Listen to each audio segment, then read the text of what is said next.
Hi folks, Mark Victorsen. Well, here we are, our next instalment in our battle plan for Pacific, hole 5. The index 1 hole, it's rated, but certainly in my opinion I think the first hole is the most difficult hole on the course. 5's an interesting hole. You've got a big fairway bunker on the very right hand side of the fairway, which is an absolute trap in more ways than one. We get the prevailing breeze generally coming across from the left hand side of the fairway, and as we know, most golfers hit the ball with a bit of a fade or a slice. So I see so many of my playing partners hit the ball over into that fairway bunker on the right hand side. For me, a good marker is the fairway bunker actually on the left.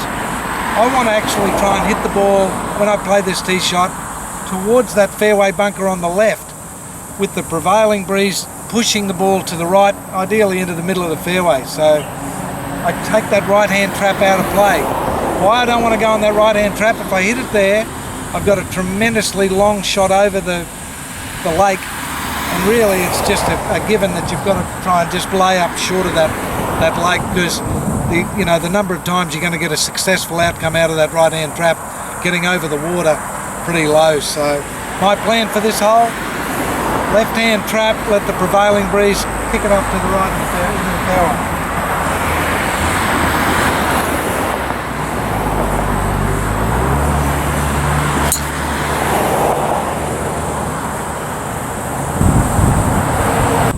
Okay guys, well, the best laid plans have come awry. I've tried to hit it at that left hand fairway trap and let the prevailing breeze push it off. I've managed to hit a little bit of a draw, which is terrific. I'm almost on the our spare green here. But even though I'm over here, I'm on the grass, I've got a far easier shot over the top of that lake than if I was over in that fairway bunker on the right.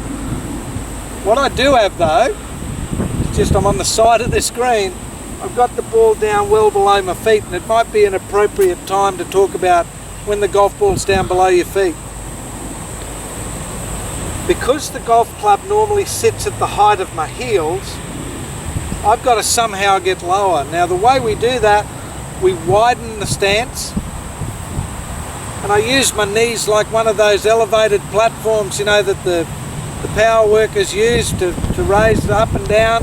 I think about my knees flexing down and getting my knees nice and flexed, low down. When I swing, the thing that I'm trying to really concentrate on is to maintain that knee flex as I'm hitting through the ball. The easiest thing, unfortunately, to do for most golfers when the ball is down below your feet is to want to lift up to where your normal height is. So the most important thing here, wide stance, flex the knees more, and maintain that flex in your knees as you're hitting through the ball. So here we go.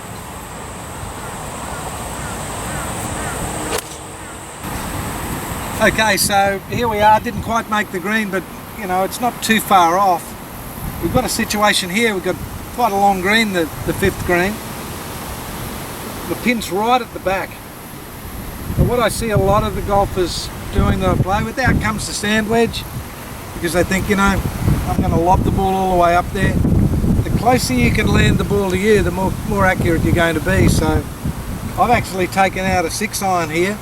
I'm going to be just landing the ball just on the green, and basically once it lands on the green, I'm thinking of it just putting its way along up to the flag. The further I try and land it up there, the more inaccurate I'm going to be. So I'm trying to get it just on the green, get it on that smooth grass and let it run.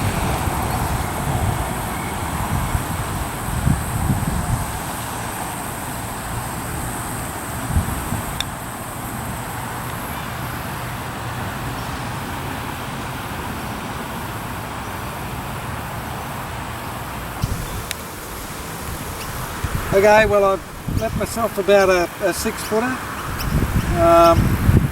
One of the things I think you need to be aware of on Bermuda greens, which we play on here in Queensland, is the effect of grain and the effect it has both on speed and direction of putting. And if you come and have a look at the hole, and our greenkeeper Sean's doing a great job, the greens are in great order at the moment, but he's scarifying all the time to try and get ideally rid of this sort of deterioration of the side of the hole.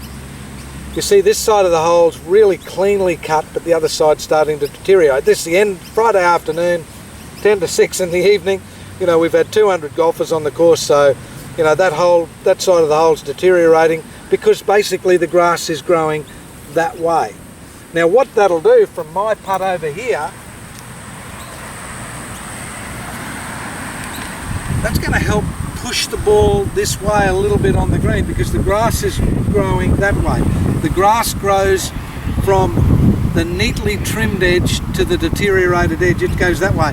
And I don't think Sean would mind me doing this, but if I drag my putter that way, it's no problem. If I turn around and drag the putter that way, see what just happened?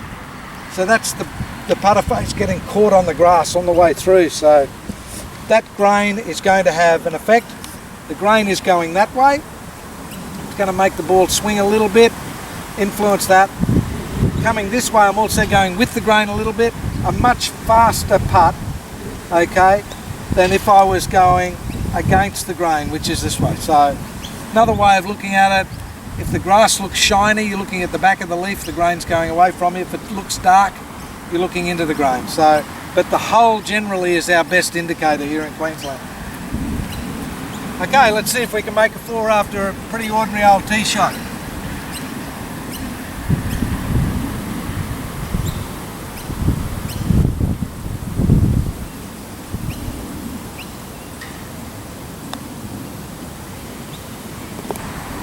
Just one thing to be mindful of, I demonstrated the effect of the grain and the direction the grain was going by dragging the putter along. That's not allowed in the rules. Okay, so when you're out playing, don't do that. You can't test the surface. I was just doing that simply as a way of demonstrating the grain. As I say, just come up, have a look at the hole, it'll tell you what's going on. Don't go dragging your putter backwards and forwards, you'll be penalised.